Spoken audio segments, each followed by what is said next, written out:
खबर वास्ते शिरकई पिया पाकिस्तान क्रिकेट बोर्ड के चेयरमैन मोहसिन नकवी की वज़ीर आज़म शहबाज शरीफ से मुलाकात थी आहे।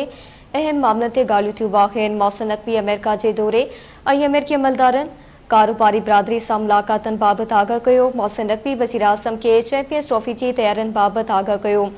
वज़ीर आज़म शहबाज शरीफ PCB चेयरमैन समेत समूरे बोर्ड टीम के कोशिशन के साराहियो।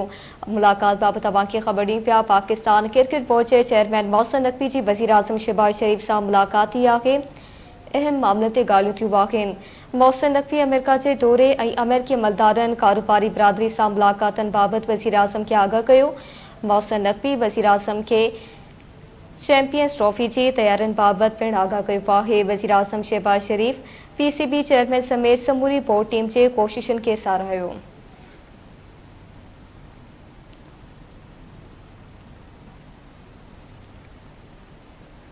मुलाकात बाबत अवां खे ख़बर ॾी पिया पाकिस्तान क्रिकेट बोर्ड के चेयरमैन मोहसिन नकवी की वज़ीर आज़म शहबाज शरीफ से मुलाकात थी आहे। मोहसिन नकवी अमेरिका के दौरे ऐं अमेरिकी अमलदारनि कारोबारी बिरादरी से मुलाकातन बाबत वज़ीर आज़म के आगाह किया। मोहसिन नकवी वज़ीर आज़म के चैंपियंस ट्रॉफी की तैयारियों बाबत आगाह किया। वज़ीर आज़म शहबाज शरीफ PCB चेयरमैन समेत समूरी बोर्ड टीम की कोशिशन के साराहियो।